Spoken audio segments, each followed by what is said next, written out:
来看到台东大安国中起的便所5星级饭店的级数，这间国中本来教室拢已经旧啊，学校特别申请经费，甲便所费的订款嘛发挥创意，参在地排湾族的图，也有茶雕。上届特别的是用2万外地茶来打入壁的，互同学用便所的时有一个舒适的环境，嘛会当顺续了解传统的文化。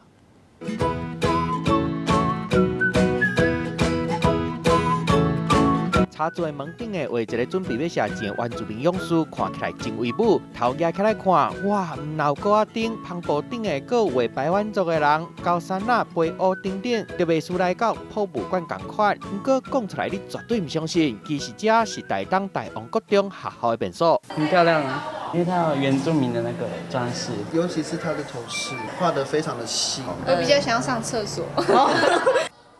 学生笑讲，比以前更加爱走便所啊，因为这间伫台东太麻里的大王国中，敢若有200外的学生，教室拢超过30年，便所嘛真旧啊，所以学校申请经费，佮找当地老师呢做回来设计，用2万外底茶的壁砖，互学校的3间便所变甲会当甲5星级的饭店相比拼的。我们在学区里面讲，是以排湾族为居，就是最重要的一个族群，让小孩子能够就是多认识自己的文化的一个机会。真有创意的新便所，唔但互学生对文化更加认同，学校嘛加起友善便所辅导金，唔但互学校空间的利用更加有效率，嘛互大家会当自然来认捌原住民的传统文化。记者综合报道。